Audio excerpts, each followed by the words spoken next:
কেউ এই চোরটাকে ধরো, আমি খাবার খেয়ে ফেলেছি। ধন্যবাদ মা। কোনো ব্যাপার না আন্টি, এটা তো আমার কর্তব্য।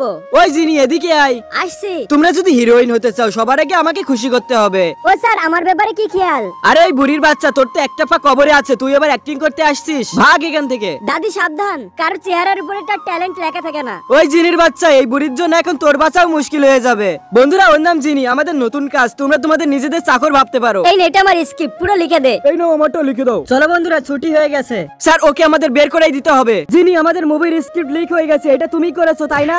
কাল রাতে সবার লাস্টে তুই গেছিস, সেটা তোরই কাজ। না, আমি এরকমটা করিনি। তোমার কাছে কি প্রমাণ আছে? আমি ওর প্রমাণ। ড্রামা লাভার কিউট আপু ও বোনেরা, পৃথিবীর সবথেকে মধুর শব্দ মা। আর এই মাকে ভালোবেসে থাকলে ভিডিওতে লাইক করে চ্যানেলটা সাবস্ক্রাইব করে দাও। আর মাকে ভালো না বাসলে লাইক এবং সাবস্ক্রাইব করার কোনো প্রয়োজন নাই। আরে ওই বুড়ির বাচ্চা, তুই এখানে কি করতে আসছিস? আরে গাধার বাচ্চা, উনি আমাদের ফিল্ম প্রোডিউসার। ম্যাডাম, আপনি এখানে কি মনে করে আসলেন?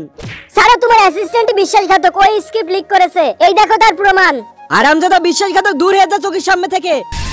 আরে দাদিমা, আপনার অ্যাক্টিংটাকে তো আমি ধরতেই পারিনি।